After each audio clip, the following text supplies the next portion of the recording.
Hey guys, so today I just got a new fan today. This is a Hampton Bay Tripoli ceiling fan.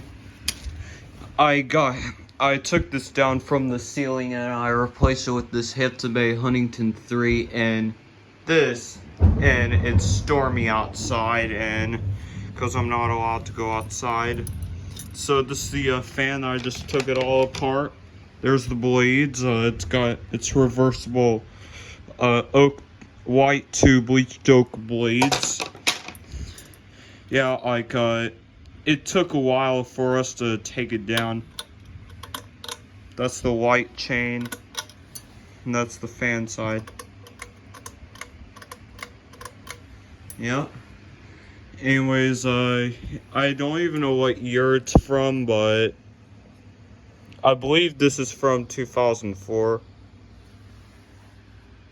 Yeah. Anyways, and this canopy looked really hard to take down.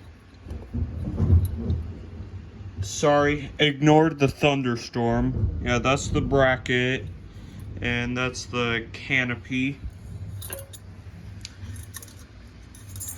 And yeah, there's screws in this light bulb.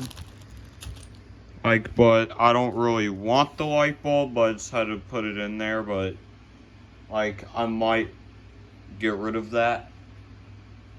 So yeah, reason why that the Huntington 3 is off because I'm gonna demonstrate it after this video. So yeah, it's just all taken apart. Yep. Yeah, I don't know why I hear thunderstorms. I'm tired of it. Anyways, yeah, there you have it.